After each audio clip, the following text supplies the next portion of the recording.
Muito bem, agora eu vou chamar o outro Pedro, Pedro Teixeira, que está aqui com a gente também no 360. Pedro Teixeira, inclusive, que cobriu a eleição nos Estados Unidos, foi lá para os Estados Unidos, estava em Washington fazendo a cobertura da disputa eleitoral, então vem aqui bastante gabaritado para a gente fazer essas análises. E o presidente Lula também se manifestou nas redes sociais, né, Pedro Teixeira? Boa tarde, bem-vindo. Tudo bem, Débora? Boa tarde para você, para o Pedro e para quem nos acompanha aqui na CNN. O presidente fez uma publicação nas redes sociais e a nota, inclusive, foi compartilhada pelo Palácio do Planalto, já tentando dar o tom de como a diplomacia brasileira aposta para esta relação do Brasil com os Estados Unidos. Vou pedir para o pessoal colocar na tela esse tweet e logo nas primeiras frases ele destaca o seguinte: as relações entre o Brasil e os Estados Unidos são marcadas por uma trajetória de cooperação fundamentada no respeito mútuo e uma amizade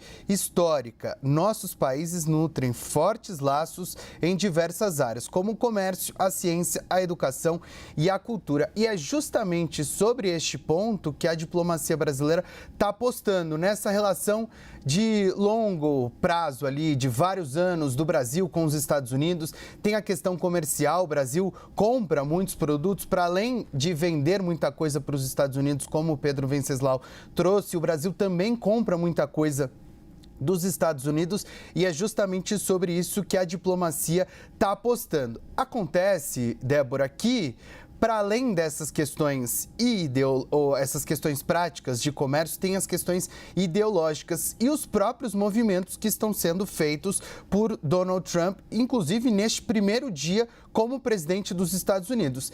Ele já anunciou, como você bem disse na abertura aqui do 360, uma série de decretos que devem, por exemplo, impactar as questões tarifárias, devem impactar, por exemplo, as questões relacionadas às redes sociais, que é um assunto bastante caro para o presidente Lula, para o atual governo, para as questões do judiciário brasileiro. A gente acompanhou agora há pouco na posse do presidente Donald Trump, integrantes de várias Big Techs, várias redes sociais que estão neste momento fazendo um movimento contrário às questões relacionadas ao Brasil e defendidas pelo judiciário brasileiro. Tem também uma preocupação com relação à COP30. Afinal de contas, é o principal evento internacional que o presidente Lula vai receber nos próximos meses. Vai ser realizada em Belém. Tinha a expectativa, se eventualmente a Kamala Harris fosse eleita presidente dos Estados Unidos, que ela pudesse comparecer à COP30, mas o Donald Trump já deixou claro que vai